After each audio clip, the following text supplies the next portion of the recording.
The Chicago race riot of 1919. On July 27, 1919, an African-American teenager drowned in Lake Michigan after violating the unofficial segregation of Chicago's beaches and being stoned by a group of white youths. His death, and the police's refusal to arrest the white man whom eyewitnesses identified as causing it, sparked a week of rioting between gangs of black and white Chicagoans, concentrated on the South Side neighborhood surrounding the stockyards. When the riots ended on August 3, 15 whites and 23 blacks had been killed and more than 500 people injured. An additional 1,000 black families had lost their homes when they were torched by rioters. Contents: growing racial tensions. A drowning in Lake Michigan. Lasting impact. Growing racial tensions. The red summer of 1919 marked the culmination of steadily growing tensions surrounding the Great Migration of African Americans from the rural South to the cities of the North that took place during World War I. When the war ended in late 1918, thousands of servicemen returned home from fighting in Europe to find that their jobs in factories, warehouses and mills had been filled by newly arrived Southern blacks or immigrants. Amid financial insecurity, racial and ethnic prejudices ran rampant. Meanwhile, African American veterans who had risked their lives fighting for the causes of freedom and democracy found themselves denied basic rights such as adequate housing and equality under the law, leading them to become increasingly militant. Did you know? In the summer of 1919, Richard J. Daley, who served as Chicago's powerful mayor from 1955 until his death in 1976, was a 17-year-old member of an Irish-American organization called the Hamburg Athletic Club. Though an investigation later identified the club among the instigators of the rioting, Daley and his supporters never admitted that he participated in the violence. In this fraught atmosphere,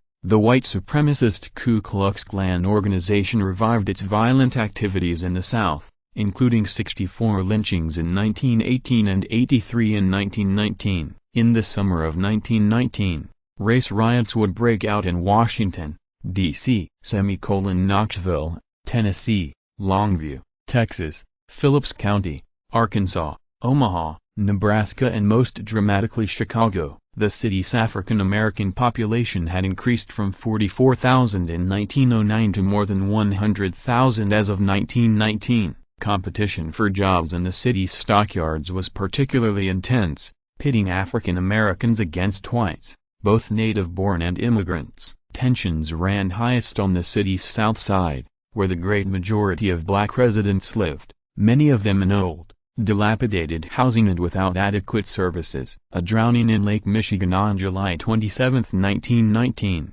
a 17-year-old African-American boy named Eugene Williams was swimming with friends in Lake Michigan when he crossed the unofficial barrier, located at 29th Street, between the city's white and black beaches. A group of white men threw stones at Williams, hitting him, and he drowned. When police officers arrived on the scene, they refused to arrest the white man whom black eyewitnesses pointed to as the responsible party. Angry crowds began to gather on the beach, and reports of the incident, many distorted or exaggerated, spread quickly. Violence soon broke out between gangs and mobs of black and white, concentrated in the South Side neighborhood surrounding the stockyards. After police were unable to quell the riots, the state militia was called in on the fourth day, but the fighting continued until August 3. Shootings, beatings and arson attacks eventually left 15 whites and 23 blacks dead, and more than 500 more people, around 60% black,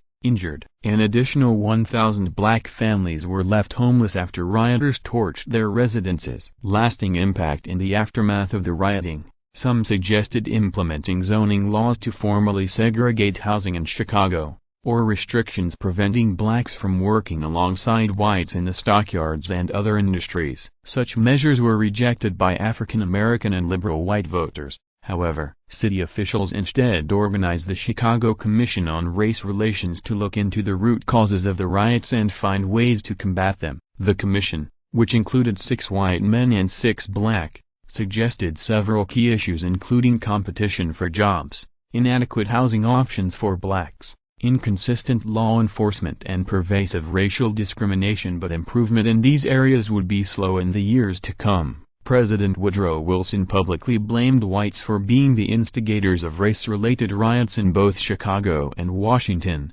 D.C., and introduced efforts to foster racial harmony, including voluntary organizations and congressional legislation. In addition to drawing attention to the growing tensions in America's urban centers, the riots in Chicago and other cities in the summer of 1919 marked the beginning of a growing willingness among African Americans to fight for their rights in the face of oppression and injustice.